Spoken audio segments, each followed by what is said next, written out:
দর্শক, Bangla first news চ্যানেলে আপনাকে স্বাগত। বর্তমান সময়ে একটা খবর খুব ছড়িয়ে পড়ছে চারিদিকে। মুসলমানের কোরআন এবং অসীম সরকারের কোরআন নিয়ে মন্তব্য। এর ভিতরে কতটা সত্যতা, কতটা বাস্তবতা আমরা কিন্তু দেখতে পাচ্ছি। আমি সনাতনী, এটা সত্য, কিন্তু আমি সনাতনী হয়েও আজকে যে কথাগুলি আমি আপনাদের সামনে তুলে ধরবো, এই কথাগুলি যদি মুসলমান বা হিন্দু ভাই বা যে কোনো ধর্মের লোক শুনেন, তারা সত্যটা জানতে পারবে। কারণ মুসলমান ধর্মের মধ্যে কোরআনে যে সমস্ত কথাগুলি উল্লেখ আছে, সেগুলো কি আল্লাহর দেওয়া নাকি অন্য কারো, এ নিয়ে কিন্তু সন্দেহ আছে। একজন বাংলাদেশের মুফতি এই কথাগুলি কিন্তু তুলে ধরেছেন, তিনি আসল সত্য কথা তুলে ধরেছেন। সেই কথাগুলি আজকে আমি আপনাদের সামনে তুলে ধরবো, পরে আমি সার কথায় আসবো। আপনারা ভিডিওটি শেষ পর্যন্ত দেখবেন। অসীম সরকার বলেছেন কোরআন অমুসলিমদের হত্যা করার বিধান দেয়। তারপর বলেছেন এই কোরআন অমানবিক। এমন কথা কোরআনে লেখা থাকলে সেই কোরআনে তিনি প্রস্তাব করতে পারেন, আগুনে পুড়িয়ে ফেলতে পারেন। কথাগুলো কি সত্যি নাকি তার মন গড়া বক্তব্য? চলুন সরাসরি কোরআন হাদিস তাফসীর থেকে দেখি তার কথার সত্যতা। অতঃপর যখন নিষিদ্ধ মাসগুলো অতিবাহিত হয়ে যাবে, তখন তোমরা মুশরিকদেরকে যেখানেই পাও হত্যা করো এবং তাদেরকে পাকড়াও করো, তাদেরকে অবরোধ করো এবং তাদের জন্য প্রতিটি ঘাঁটিতে বসে থাকো। তবে যদি তারা তাওবা করে এবং সালাত কায়েম করে আর যাকাত দেয়, তাহলে তাদের পথ ছেড়ে দাও। নিশ্চয়ই আল্লাহ বড়ই ক্ষমাশীল, পরম দয়ালু। এই আয়াতে মুশরিকদের যেখানেই পাও হত্যা করো, পাকড়াও করো, অবরোধ করো এবং তাদের জন্য প্রতিটি ঘাঁটিতে বসে থাকো বলা হয়েছে। মুশরিক মানে আল্লাহর সাথে যারা শিরিক করে। আয়াতটি অবতীর্ণ হয়েছে আরবের মুশরিকদের ব্যাপারে, যারা পৌত্তলিক ছিল, মূর্তি পূজা করত।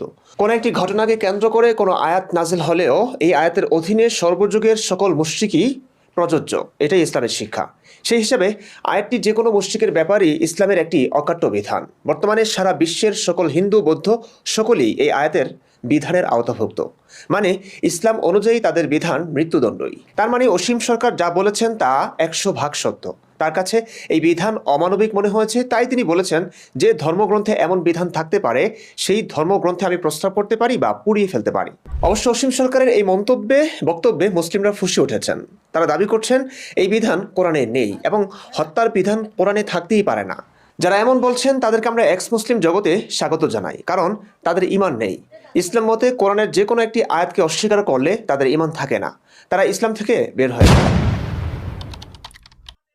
দর্শক, চলুন এবার সার কথায় আসি।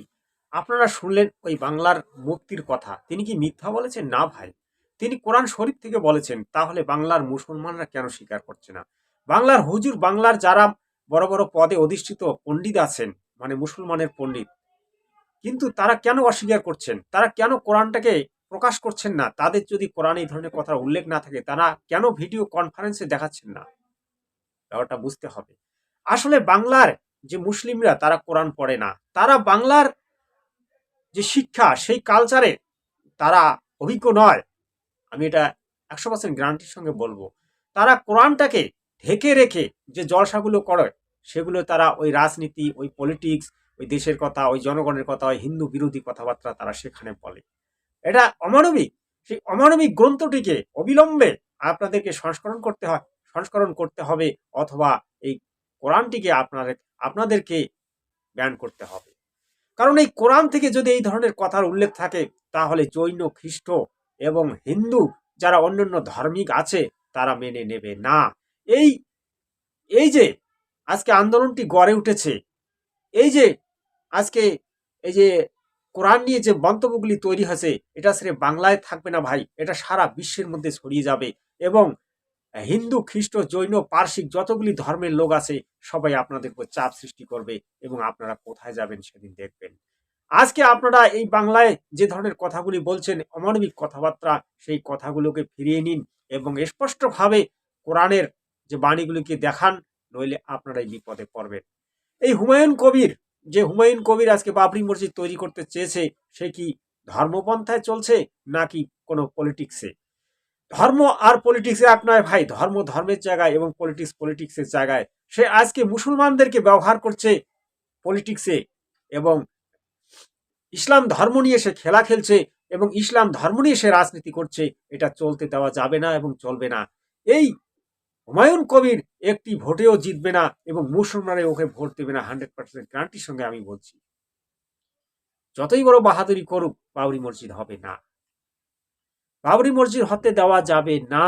যদি কোনো মুসলমান ভাই আমার বিরুদ্ধে কেস করে আমি স্বীকার করে নেব, কিন্তু আপনাদের কোরআনটাকে আপনাদেরকে পরিবর্তন করতেই হবে, কোরআন নতুন সংস্করণ করতেই হবে, এবং না হলে সনাতনী হিন্দু খ্রিস্ট জৈন পার্সি বৌদ্ধ কেউ আপনাদেরকে সাপোর্ট করবে না।